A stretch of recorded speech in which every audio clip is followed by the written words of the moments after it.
All right, guys, we've got a couple of outdoor gardening concepts for you today. This is my hanging garden. I've got two different concepts I want to illustrate with this video. The first one is a concept of the hanging garden. I first was exposed to this on a trip to Querétaro, Mexico. Beautiful city, just north of Mexico City. They have, I think it's like 10,000 acres or something where they grow tomatoes. Most of your tomatoes in the US that we import come from this place in Querétaro. So a pretty incredible facility. Just got me thinking, okay, these little stand-up vine cages are annoying. The tomatoes have trouble growing up. I was like, maybe we should try out this hanging thing. Concept's pretty simple. First of all, I needed a grid structure to support it. I found some cedars on my wooded land nearby, cut those guys down and sunk about 2 feet in ground. Then I took some rigid fence, just some cut off pieces, wired them together and made an X to make it really stable. So I mean, I can go up here, just pull on this, and this is going to carry quite a bit of weight before we have any problems with that structure. If you look at how to attach, you can basically just come down to a pretty firm place on the plant. We tie a knot. We're using jute rope. You can get this pretty much anywhere, Amazon, your local retailer. The concept's pretty simple.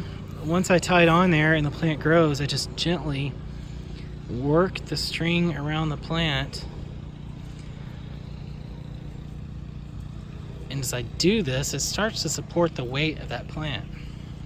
See, at this point, the plant's leaning on that string, which is pulling off the grid. Can do the same thing with my cucumbers. You see, they've got their own little fillers, but they don't always like to follow the structure you give them.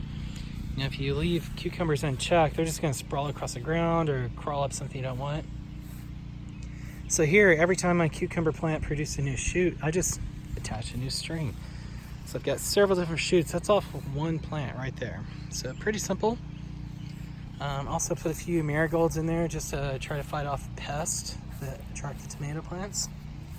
So the second concept I want to talk about is tilling versus no-till. A lot of people like to till their gardens, put a lot of effort into it.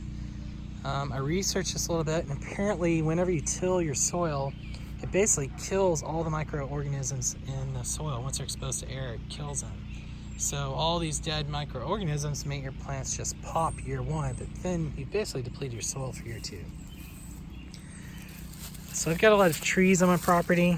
I put a really thick layer of leaves on here last fall.